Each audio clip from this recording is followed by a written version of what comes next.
Hello guys and welcome back to Become a God, where I'm going to play on the ladder with some constructed decks, following the recent patch and trying to find where our new meta is taking us. Now last episode I played a Blue-Red Gemshell. This episode I am going to continue with Blue-Red Gemshell, but I have made a slight change in response to some of the cards I've been seeing while I've been practicing.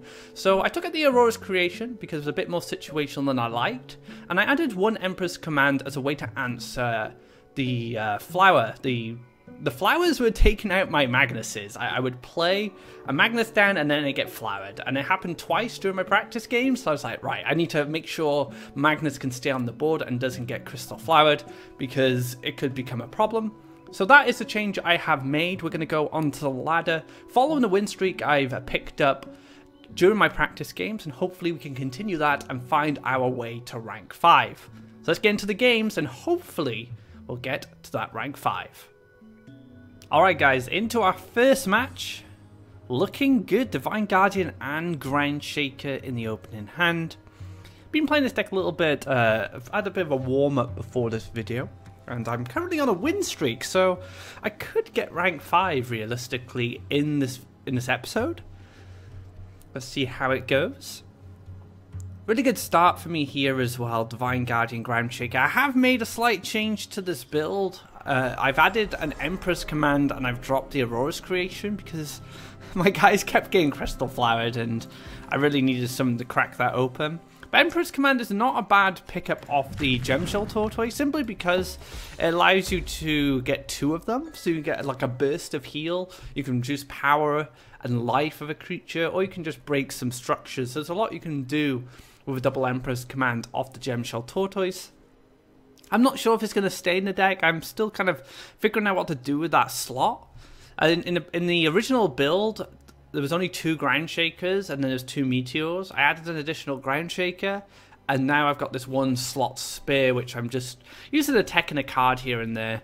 Last episode it was Aurora's Creation. This episode it's Emperor's Command, because I've had Magnus flowered twice today already, so I'd like to make sure my Magnus can get out and start doing some work. So going to be a lake to start things off from my opponent. That's absolutely fine. We'll take a lake here, we'll collect, and then we'll pass. So not looking too bad so far.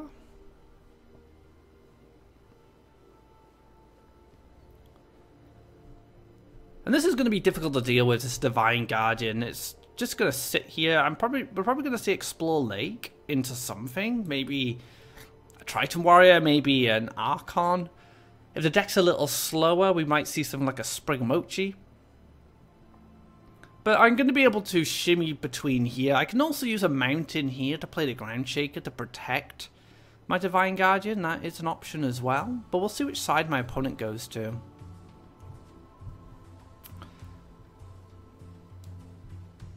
My opponent goes on the opposite side. I just slam Ground Shaker over here. My opponent comes over here with the Explore and play something to threaten my Divine Guardian. That is my opportunity to mount into Ground Shaker. Say if a Frogify came down on the follow-up and another creature was developed, I could use something like the Firestorm to clean up. Speaking of the devil, I have 2 now. So this is kind of interesting because I think I still go for the Ground Shaker here and take control of these 2 wells.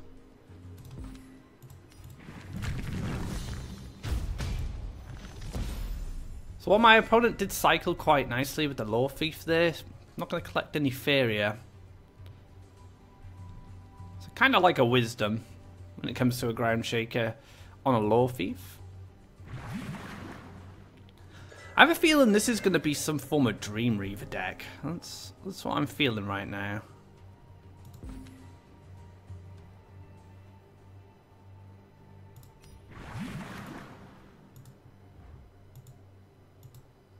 So we're moving this back just in case there's like a Ninja Toad plus something. Maybe like a Ninja Toad, and a bit ambitious, but Campfire could happen, you never know.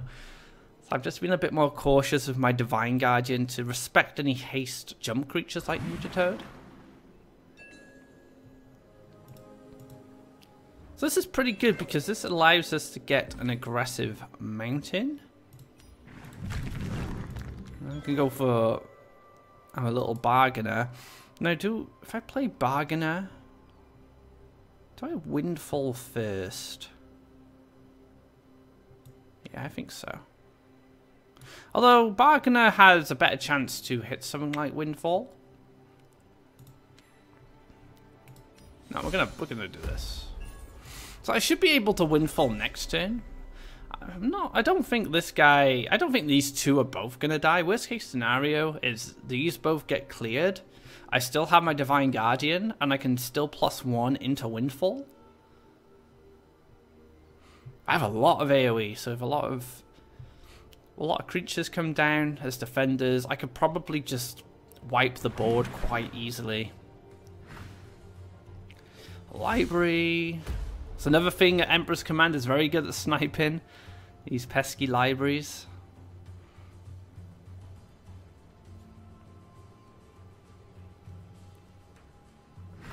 Another library. Okay.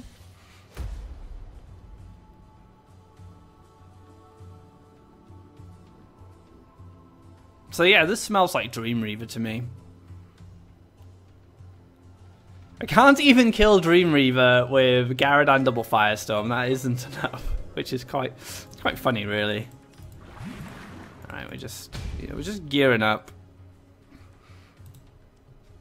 Luckily, the Divine Guardian helps a lot against Dream Reaver, especially if the Dream Reaver is the only thing that's gonna hit me.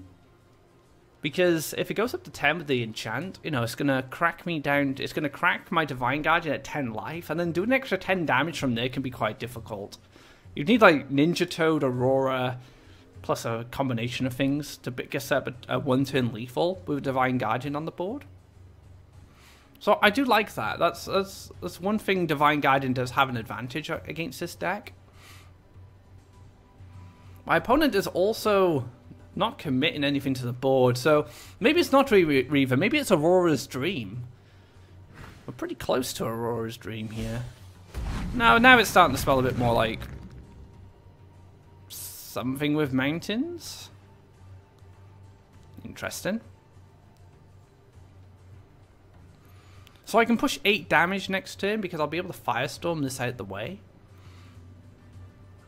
And then my opponent will die to the 2 libraries. So this is lethal unless something happens to one of these guys.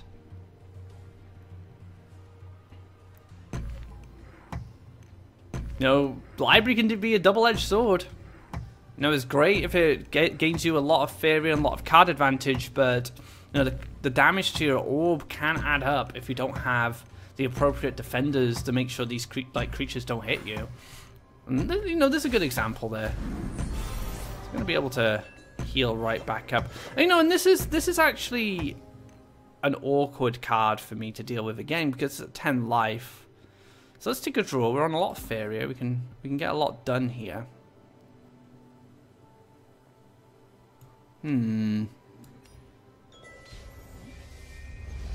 3, 6, 9. Oh my goodness. Am I gonna have to do it just to kill this? I think so. I think it needs to be done.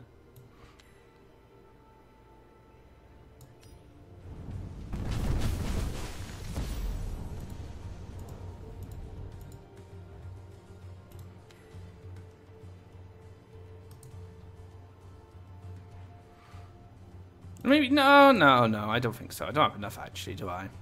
I'm 1 off. Oh, I'm more than 1 off. Quick math. I'm 4 off. I could bargain. I could bargainer, reduce this to 0. I don't think that's going to make much of a difference, actually. So maybe... Position's a bit off.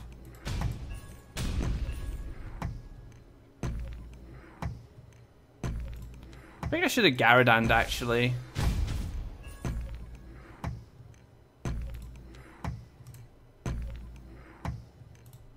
No, I think we're still fine. Quick math in there.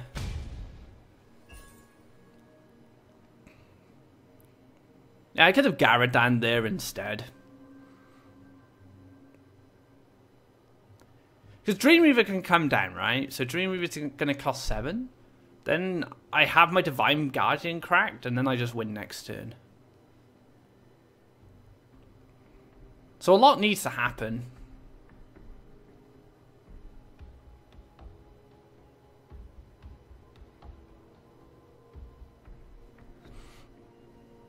I don't know why I thought I could do all of that. It was 15 Faeria just for the Firestorms and the Garadan, not including. It was like 21 Faeria altogether. I had 17, so I don't know where I quick mathed that. But this all works out okay, because what's the worst thing that can happen to me right now? I get Dream Reavered, my Divine Guardian gets cracked open, and then I win? My opponent Dream Reavers himself, or my opponent Creation's Radiance, plays Radiance, heals. Creation's Radiance plays Radiance, heals.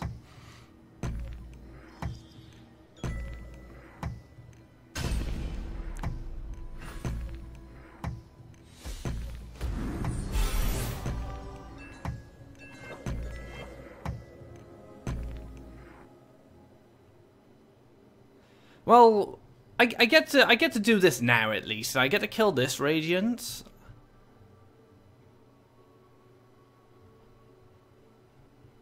$10 damage. This is lethal actually. These two just set up lethal, so yeah. Yeah, and we can just Garadan. Yeah, and that's going to be lethal with the libraries. Thought I'd put on a bit of a light show before we end the game. Boom. And boom. And there we have it. So game number 1. Nice and convincing there. The thing is, Gemshell is a control deck, but it has a lot of meat in it. It has a lot of big guys like Ground Shakers. The Gemshells are 6/6s. We've got Ogre Battlers. So we're not relying on any particular combo to win the game. We can just overpower our opponents with brute force. And I think it was pretty good that I went up the left side. I decided to do that instead of splitting. Because if I'd split down the bottom, I think the problem I would have had is I would have been too slow. And my opponent would have had time to start building up towards a Dream Reaver combo. But because I went aggressive quite early on, it gave me the opportunity to race the libraries and not allow my opponent to have the breathing room to do what they needed to get that Dream Reaver combo off. So yeah, I felt like you can be more proactive with this deck if you're in a control mirror, if you make that read. Because like I said, you have a lot of meaty guys in this deck, and you can apply a lot of pressure. But good game 1. Let's move on to the next one. Alright, game number 2. Can we continue this win streak and get rank 5 during this episode? Now, this is tempting to keep, but I'm going to stay consistent with my mulligans and just go for the Divine Guardian. Unfortunately, I just pulled a much worse hand here. This is far worse than what I had originally. I did get 2 of the same card back, unfortunately.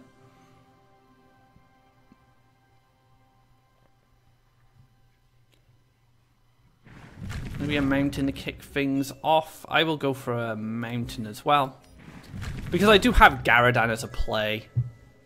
Pretty soon, actually. I can, like, turn 3 Garadan if I need to.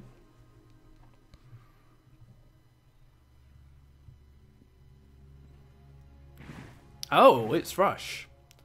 That's gonna be a problem.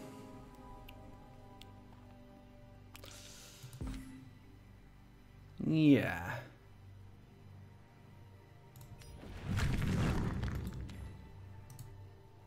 Okay, so this could be a problem because Red Rush is going to play creatures that are out of reach of Garadan's Battlecry, his gift effect, sorry. And that's gonna make, like the Graveyard, for example, you know, my enter the battlefield effect doesn't do enough damage. I have a, well, I could wait, I guess, and that is an option. I do have a bit of healing, so yeah, let's just chill for a little while. Let's wait till my opponent commits more to the board and go for a bigger board clear.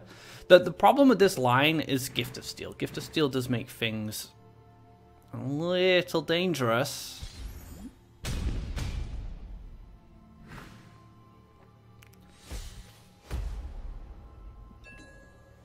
So potentially a little greedy for me there, but what can I do? What can I do?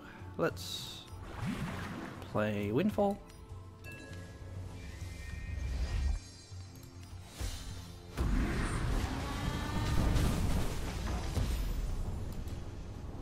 So I do have healing, but it's not a lot in the grand scheme of things. I'm taking another 7 damage this turn.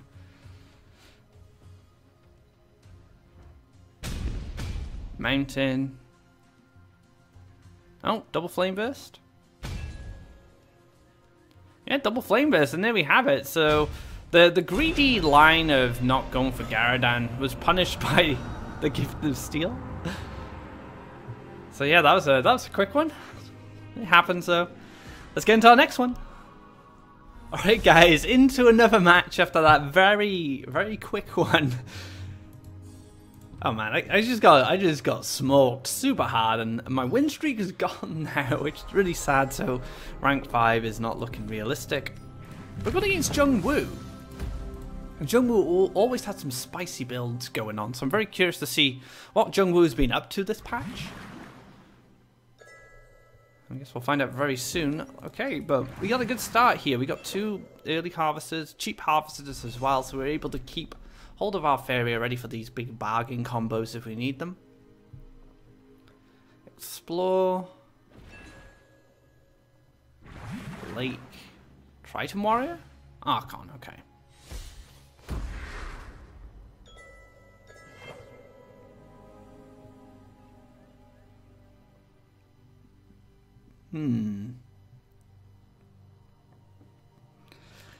Okay, let's do some quick math. If I go for land to 7, right? 7 Faeria. Move this back. Next turn, I go up to 10. I land, I go up to 12. I'm able to ground shake a firestorm. That is a possibility. Where do I play my ground shaker? That's the question. On here.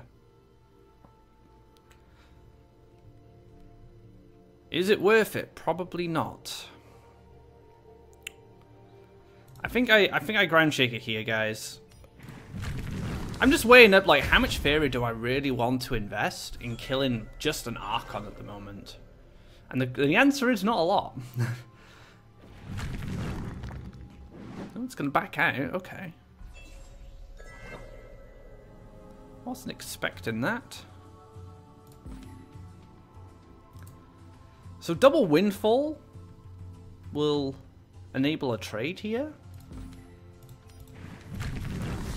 So yeah, I'm just going to go for the other Divine Guardian and start collecting off this well. So I'll be collecting off 2 wells, my opponent's going to be collecting off 1. Windfall pushes this up, they can trade.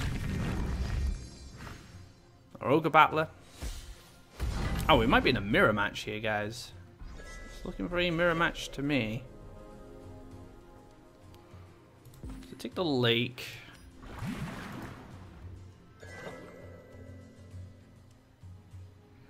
I think we pass, actually. I think we just let this clear. He might go... I don't think he'll let these 2 trade, which would be the best situation for him, and consider what I have in my hand. Yeah, we're just going to wait, guys.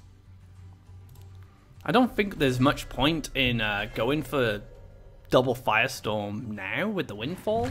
I'd rather there be more on board. I want to get more value out of it.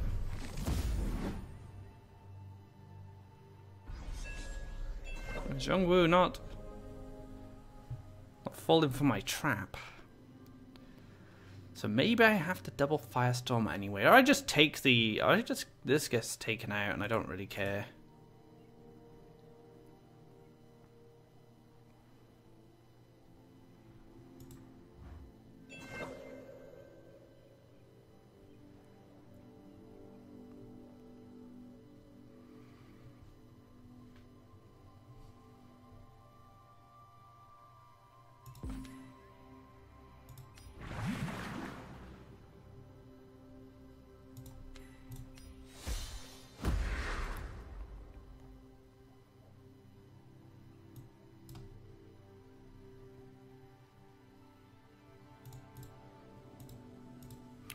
I'm not sure. Well, I had to collect anyway. I was just thinking now because my opponent could double neutral and go for 6 and then just clear this out. We'll see what happens though. I'm probably going to want to double neutral myself and go up. So 4th mountain comes down. This could indicate an aggressive red creature coming up, or it could even suggest Meteor. This deck was originally a Meteor deck. Well, at least that's a Dawn's version was. I like Gemshell here. Very good. Alright, now it's double Firestorm time. Faux show. I can Windfall. I don't need a bargains to bargain. Maybe I should get one bargainer down. Worst thing I could hit now is another bargainer. That's fine.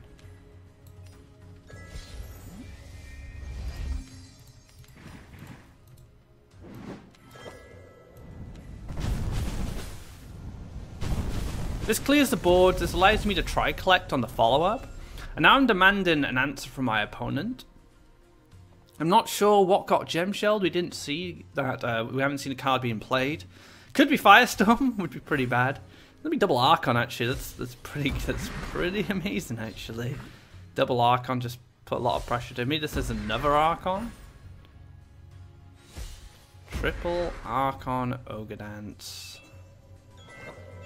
That's my turn to Gemshell. Feels good.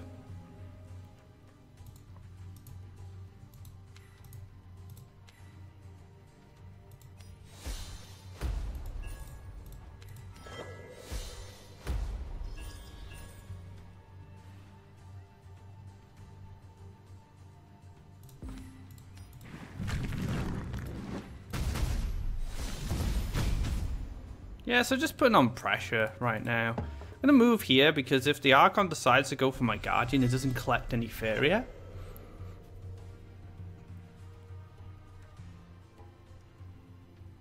Oh, is this going to zip up here? This is going to zip back. Finish me off.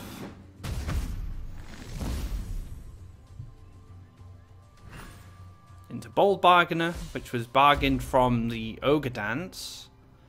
Gets for a draw.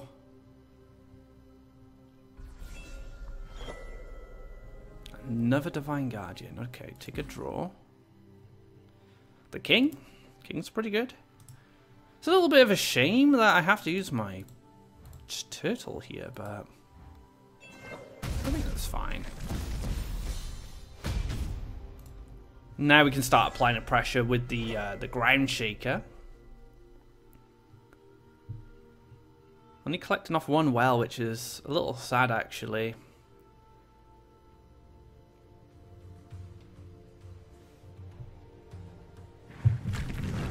Could really do with another Gemshell Tortoise at this point. Oh, Windfall's pretty good. This is going to be a Gemshell Tortoise. Ice Rock Behemoth, okay. So Jungle going for the Ice Rock build. I haven't tried an Ice Rock build yet. So I would be curious to see how they play out. This is a little sad. I really want to draw another Ground Shaker, and I think I might have to go for the draw.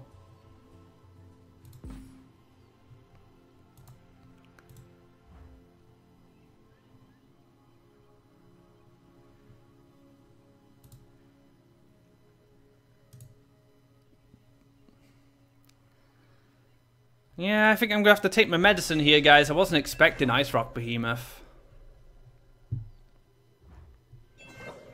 I'm a big fan of this card in Pandora. If you've seen my Journey into Pandora series, I love me some Ice Rock Behemoth.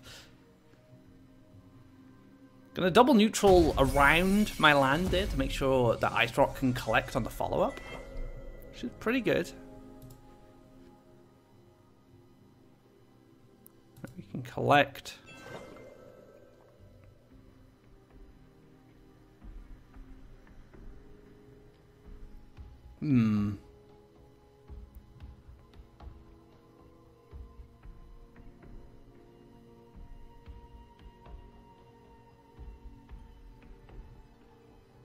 just drop the king.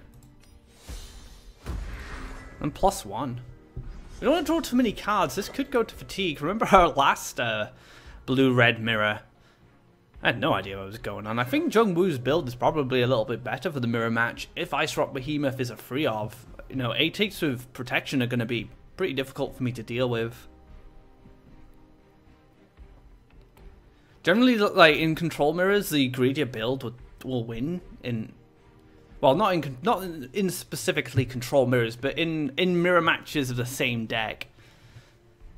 If the one deck's a little greedier and it's a control mirror, it could definitely tip in that player's favor because they have bigger threats going into the late game. Because we're both doing the same thing. We're both sitting back. We're both trying to leverage the board in the best way possible on the way our deck is designed to do it. But if you have that extra bit of punch at the end of your deck, like an Ice Rock Behemoth, you know, that's an extra threat that I didn't consider. And now I'm going to have to work around it because it's an 8/8, so it's a very powerful threat. It's not just like an extra ground shaker like I put in the list after I refined it. It's actually a very big problem. Alright, so we can clear this out at least, which is pretty nice. This will get us a draw. It's going to be an Archon.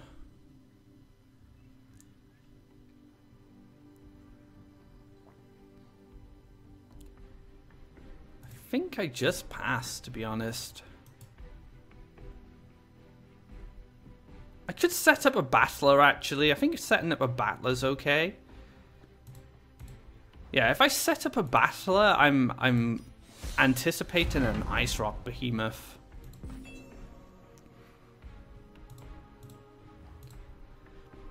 So say Jungwoo went for an Ice Rock Behemoth here on the follow-up. I can Ground Shaker into the and then these two can go in, but just going for double fire, so maybe even triple Firestorm.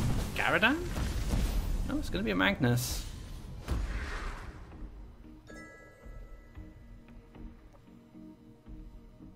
+1 Ogre Dance. Okay. It's a Baron. Now Baron is a card that I don't run. I have considered it, but Baron's a bit strange. I'm not a huge fan of the card if I'm completely honest. Let's clear this. Not really what I'm after, but they can definitely help, that's for sure.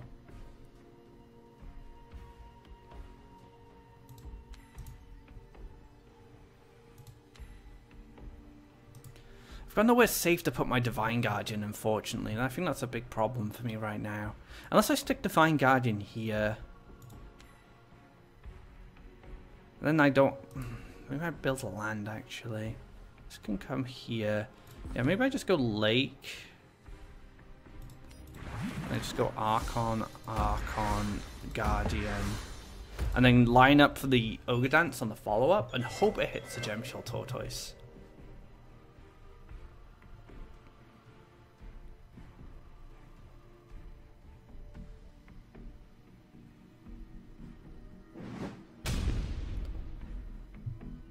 What is this going to be? I hope it's not an Ice Rock Behemoth. It's a Firestorm! Oh man. Into Garadan? Oh, this is not good, is it?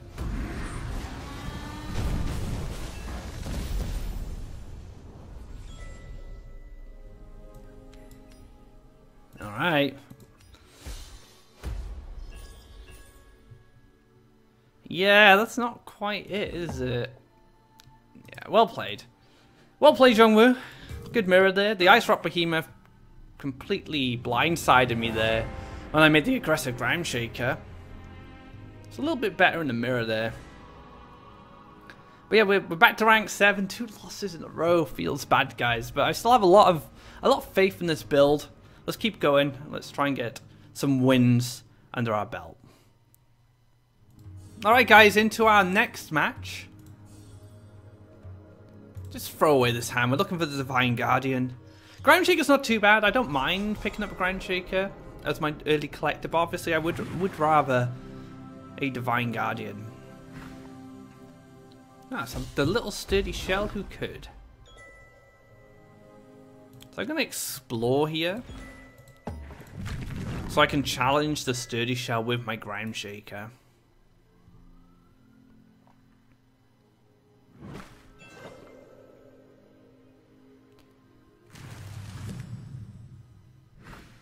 So this is some blue-green enchant deck. You know, we got Deepwoods Grizzly, we got Sturdy Shell. The whole gang with us here.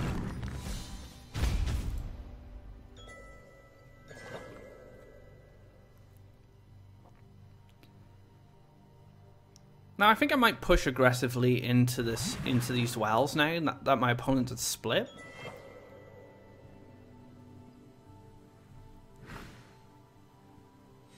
We've got Shifty here. That's a 3/7. So 3/7 could get enchanted, could clear my ground shaker quite easily. So a little bit of a side switch for me going forward. If the Shifted Octopus didn't come down, I think I would have played more aggressively, but I am going to be very, very respectful of the fact that enchant is an issue here for me because my ground shaker will lose to the octopus, and I currently don't have a Firestorm or a Garadan to finish this card off, so I do need to wait. Don't know where Sturdy Shell's going. I think Sturdy Shell's coming for my Guardian. She's doing a full side switch. I've never seen a Sturdy Shell travel across the other side of the board.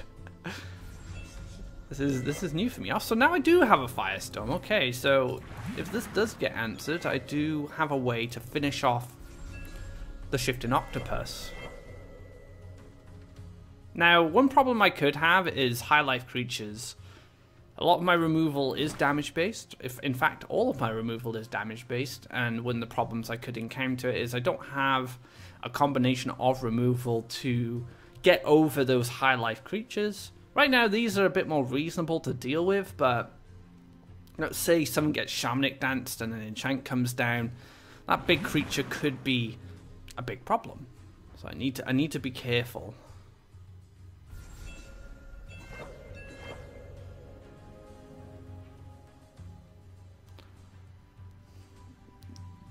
So one thing I'm thinking, oh man, I really want to play Magnus. I really want to play Magnus. I want to get Magnus down and I want to start applying pressure. But the problem Magnus generally has is he gets transformed into a frog, which is something I really don't want.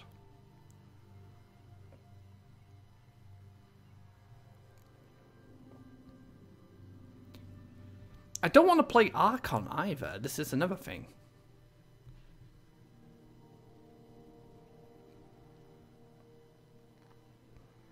As I put an Archon here, I got like Archon into Bargainer, then if I hit Magnus, I'm in a good position. If I hit these two, I'm in a pretty decent spot. So let's do that instead. So now I don't mind as much. Magnus charge 3, 1, 2, 3. So this would have to move up. Let's... Yeah, let's wait. Let's not drop the Magnus just yet, because I could go into Gemshell next turn instead and try and bait out something like a Frogify.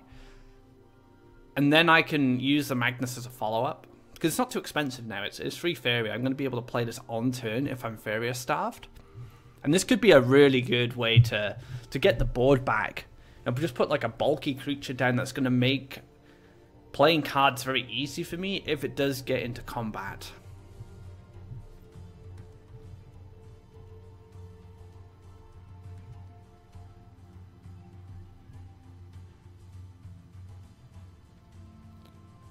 Curious to see what my opponent's follow-up play. We had the Sturdy Shell cutting across here. Even the Deepwood Grizzly decided to come down more aggressively instead of this card to challenge my Ground Shaker. This deck could have Apex Predator. We're going up to 6 here. Could even be some form of Ram deck that uses... Well, I said Apex Predator. Here it is. A 10/10 is pretty tough for me to deal with. Nope. This is old school, guys. The old Aurora's Creation Apex Predator combo. Oh my goodness. I am going to need a miracle here at this point. So I need another lake. Let's stick it here. Let's get our old friend the Gemshell down. That is a really good... That's a really good Gemshell tortoise, guys. I can deal 6 damage to the board. That's going to be one off from clearing this. What about this guy? I can kill this guy.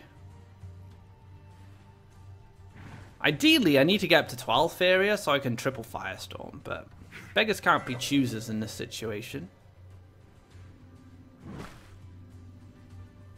Now, if this clears, this jumps down, this clears, I can land, hit everything in, and then double Firestorm. Oh wait, no, I won't have enough. So maybe I just have to wait a turn.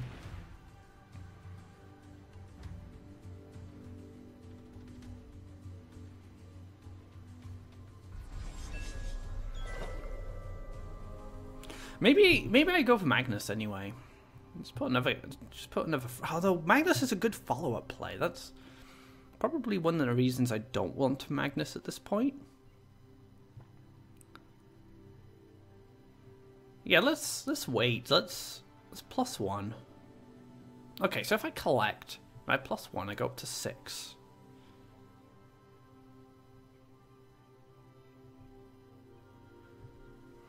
Hold on. So if I +1, I collect, I go up to 6. On the follow-up play, I go up to 9. +1, 10. Windfall, triple Firestorm. I take 13 damage, potentially. I think that is okay. Somehow. Somehow I think that's okay.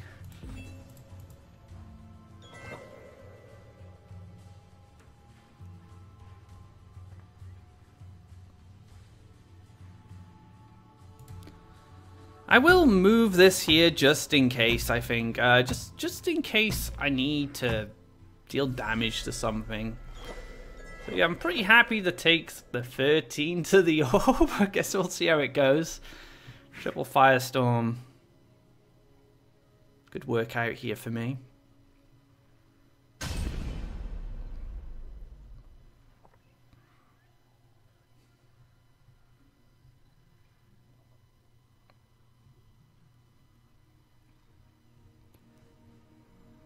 I really want my opponent to overextend. So I want another creature down. Maybe like land here into creature into some form of investment, like a power up, like a Willow here could come down, could enchant it. That would be pretty good for me because I killed a Willow with an enchant on it.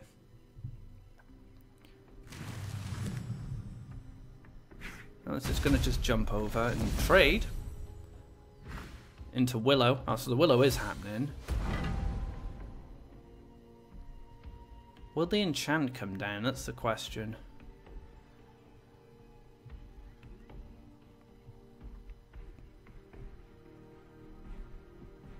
I think you do enchant here, just because if these two run into it. Frog Tosser. Oh, that's unfortunate. Now I have to run my Ground Shaker into this, which is not something I wanted to do.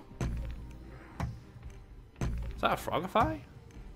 Oh, that kind of works out, I guess. 3, 6, 9... 10, 11. No, that doesn't work out. I'm one off, guys.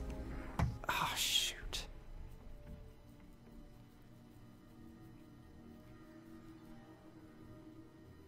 Standing on my mountain. Oh, no, the Frogify. Why? And he did have it as well. Oh man, so sad. This episode has not gone well, has it?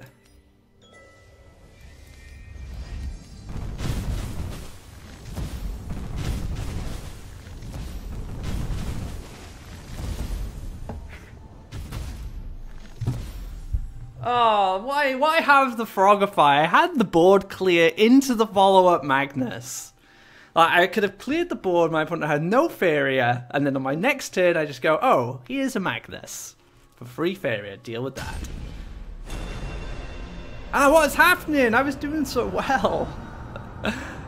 Oh my goodness. So sad. Like, I had such a perfect clear, and that Frogify just ruined me. Like I guess the combination of Frog Tosser, Frogify was the problem, because let's just say, for example, it was just a Frog Tosser, or if it was just a Frogify, I would still have had enough damage to clear out this Apex Predator, but because both of them happened, there's just no chance at all. So feels bad, guys. Not doing well. We're just getting stomped today. It's weird because before I started playing, I did have a bit of a practice and I was doing pretty well, but all of a sudden I'm having a bit of trouble. Alright guys, welcome to the final game of this episode. I'm hoping I get a win on the board here and end it on a high. Let's see how it goes. And we're going to go into the Divine Guardian to start things off. So we have Divine Guardian, we go Lake, we could go Lake again and play Archon, so we can get some collectors down. Feels pretty good. To be a Lake in front. Okay. We'll take our Lake, and we will collect.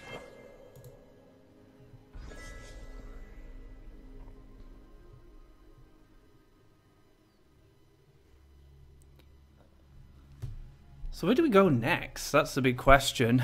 We have the Archon as a follow-up.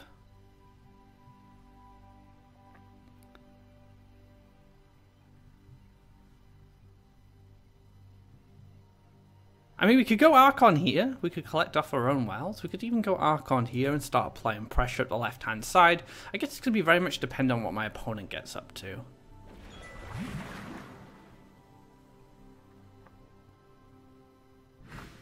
Into Water Elemental. Into Battletoads. Oh, one Faeria off the Garadan here. This Battletoad is very annoying. That is the honest truth.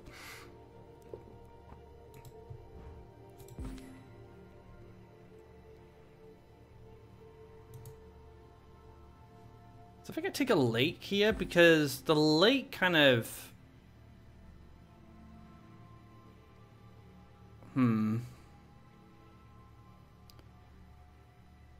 Yeah, I'm happy to take a Lake here for the simple fact that I'm not revealing I have a Garadan. I'm thinking about putting a mountain here, but I think that actually indicates to my opponent I have a Garadan ready.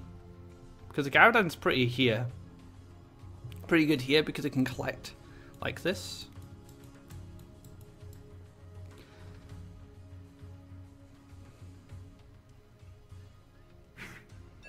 Collects, hits, maybe Aurora at this point. Aurora would be a little sad.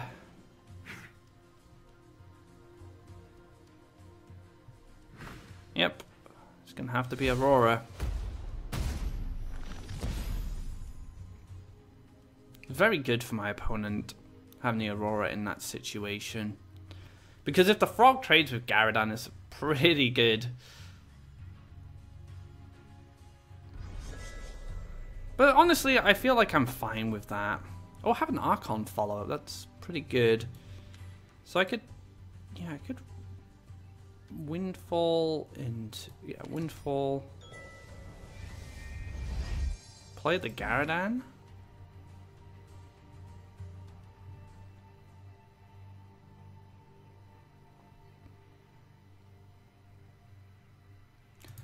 What if I play the Garadan here? Because then it can start collecting off these wells, and I could play just the Archon on this side. That's what I think is going to happen here. Go for the Garadan, go for the Archon.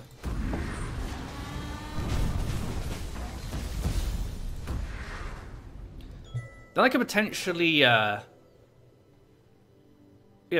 potentially dance into my Gemshell, or my next draw, and then I have, if I do get the dance off, I'm going to be able to follow up quite nicely, actually. Have a Gemshell follow up.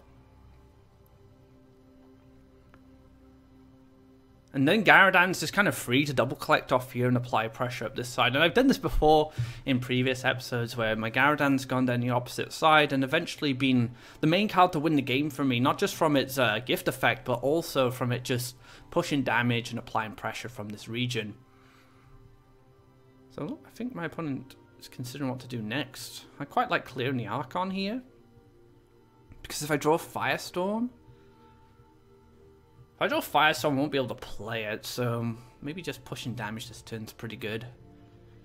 Could be cautious of Flame Burst, might think I'm running Flame Burst, and doesn't want to lose out on being able to clear an Archon this easily.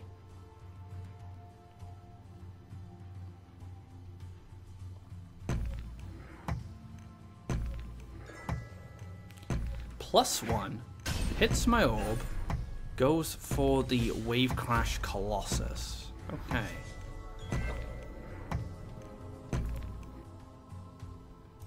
Right, let's just dance first. We do hit the Gemshell Tortoise. It's absolutely fine. For a mountain. Hits. Can move here. So now if this gets sunken towered and then moved here, if I had hit the bargain on the Ground Shaker, I would be able to clear it quite easily, but I think sunken tower is actually going to be a bit of an issue. Yep, here it is. So maybe I shouldn't have went for the bargain there. I think the bargain was a misplay, because now I can't just guarantee the Ground Shaker. It's going to help me. And this just sets up lethal. Yeah, I messed up, guys. I shouldn't have done that. Yeah, I don't think I've played very well today. I think that's another problem. Let's see. Let's just see what happens here. Oh, I am a disgusting human being. I am so sorry. I did not deserve this, and I was able to get it. I did not deserve that. I am sorry. Ekumo, I am very, very sorry. You are completely worthy of finishing me off there, but the gods of Gemshell, I'm in Gemshell's favor here. He's feeling sorry for me, and he gives me the Ground Shaker. Did not deserve that. I feel bad. I will play on though. I will play on. So, you know, stuff like this does happen.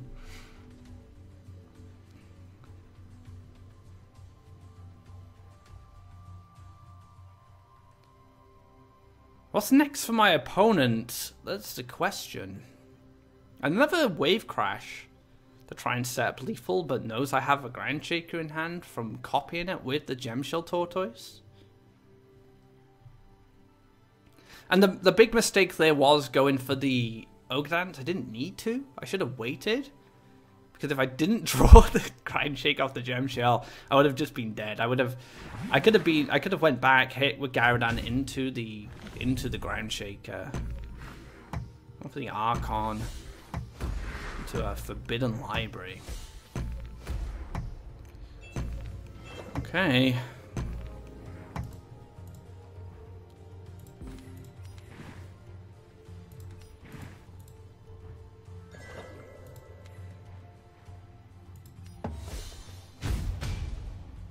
And we can follow up with another Ground Shaker to finish off the library.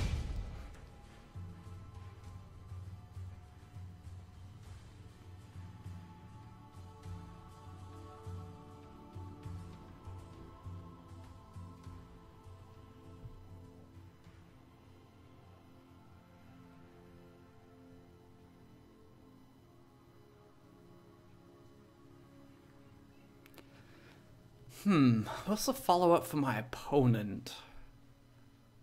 How many 7 costs have been played? So Archon being powered up by a 7 cost here is pretty good. Because it allows the Archon to trade with the Gemshell Tortoise.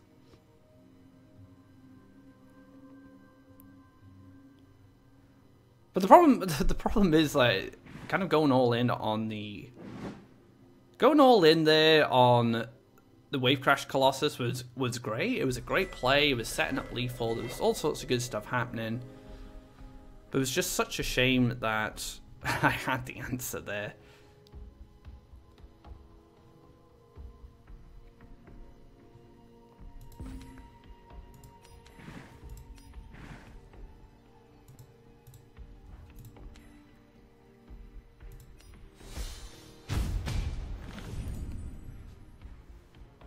So I have a nice big wall of ground shakers, big mechanical wall here with a gemshell tortoise roaming the outsides, ready to strike. Could have taken a firestorm there, but I wanted to get rid of the library with the ground shaker.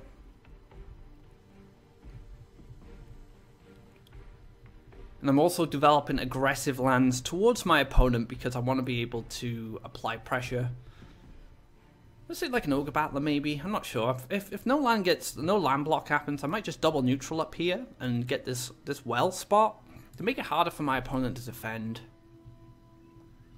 Because the Frogophiles is still going to be a problem. Because they can still take care of my bigger threats. But maybe if I can get a cheeky hit in before a Frogophi comes down, I could be in a pretty good situation. It's going to land block, I respect that. Maybe Water Elemental into another neutral. Triton Warrior. Shifts the Archon across into another neutral. I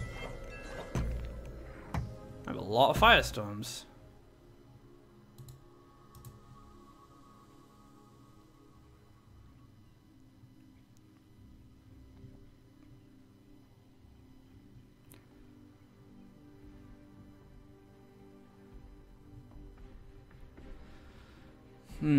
So if my opponent wants to collect off both wells, if I make land here, I can move here, and then my opponent has to develop land here to collect, and then I can just firestorm these.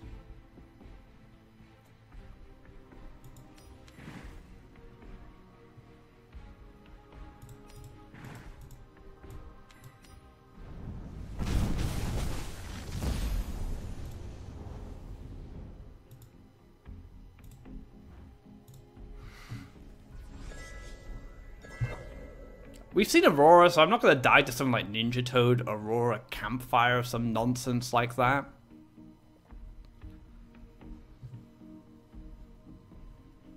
But I feel pretty safe.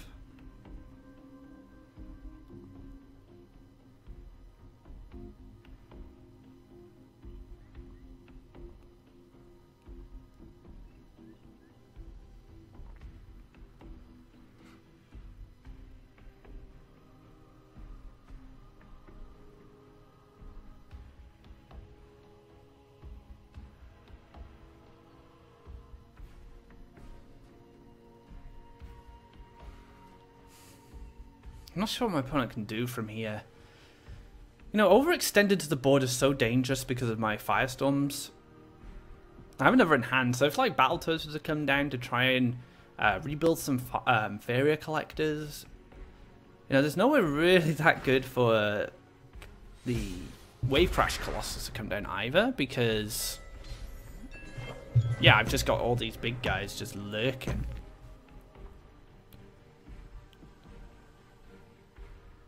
Could move this into double collection. Which I'm happy about, and then I'm gonna go for an Archon.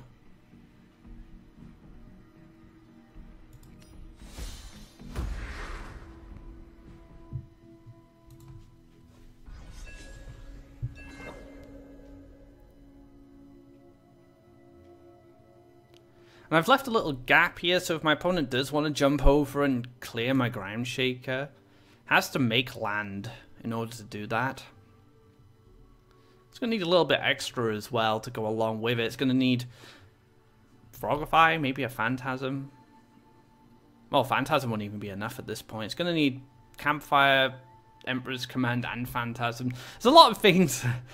Going from 4 to 6 for Blue Jump isn't that easy, really, outside of Archons and Aurora. Those are the two cards that can go from, that can push either a 4 to a 6, or go from 4 to 6 if you're an Archon, if you play that 7 cost.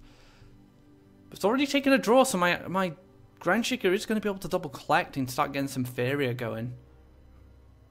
I know I'm playing super safe here. I'm just really low on life. I'm just being cautious. I don't need to rush this match. I am winning. Another warrior. So maybe looking to go into 7 cost next turn to clear this out. That does line up for my Firestorm, which I'm absolutely fine with. If you're going to take in a draw to try and find a bet, an alternative dance target like that, for example. Collect. Move up and clear this. This can come to here, so let's get some bargains going. Now I'm going to wait on the Gemshell Tortoise because I want to play it aggressively if I can. So if I can move this to collect here, move this here, make an aggressive land. Worst case scenario is I Firestorm and then I make an aggressive land here and then I play the Gemshell on this slot and then I'm, you know, applying pressure from here and have the potential to deal 6 a turn if it doesn't get answered.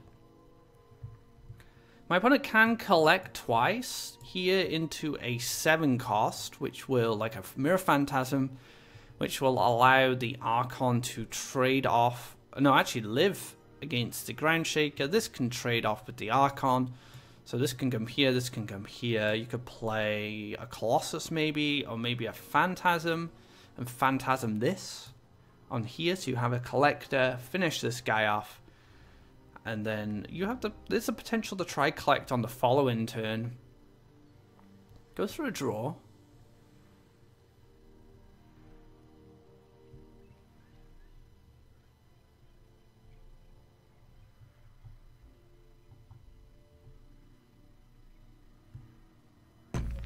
What is the follow-up? Yeah, gonna take the clear, gets that additional Faeria into a library.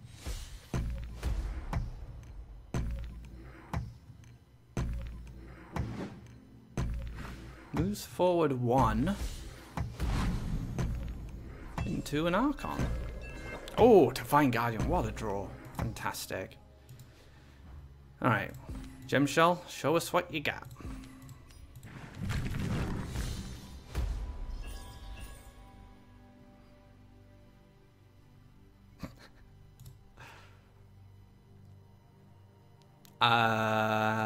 Yeah, sure.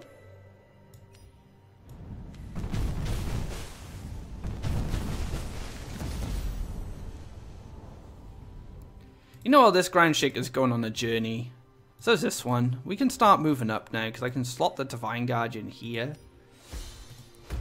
And this is going to protect me from lethal now.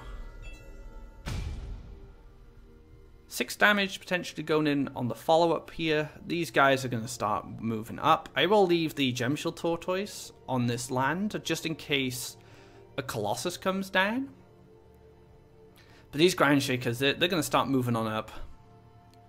This Grandshaker, I'm going to probably leave this up as a way to help me deal an additional 2 damage per turn.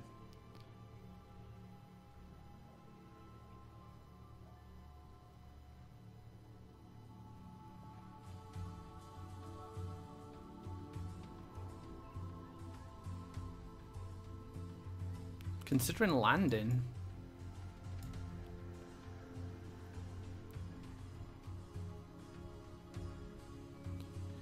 I probably double land here next turn if this doesn't get occupied. Or maybe I lake here so I can put Archons on this spot if I want to. No, it's just going to be a surrender there. It was looking pretty bleak for my opponent anyway. So I'm not surprised. I'm a bit surprised this surrender came this late because I would have been like, wow, I'm not gonna win from here. It's gonna be very difficult. Just getting through this lot. But I was saved, guys. I robbed my opponent of a victory there with some RNG, getting that Grandshaker off the Gemshell Tortoise. So I do apologize if you're watching this. Akumo, you did deserve that win, but I managed to cheese it out. But that is going to conclude this episode of Become a God. Bit of a shaky episode compared to last time with the blue-red Gemshell. But like I said, I had a few warm-up games before I started this episode. I was doing really well. I was on a win streak. I started this episode on a win streak. But I think maybe a few mistakes from me inevitably gave me those losses. So I want to continue playing this deck. We'll follow it up on in the next episode. So yeah, thank you very much for watching. If you liked this video, be sure to give it a thumbs up if you haven't already. Drop a subscribe to keep up to date of when our content goes live. There are 3 episodes of Become a God already. You can check them out on our YouTube. If you just watch to the end of this video, I'll be putting them on the end screen. So yeah, thank you very much for watching again. Any comments, any thoughts, be sure to leave them below. So until next time, you guys, take care and enjoy some Blue Red Gemshell.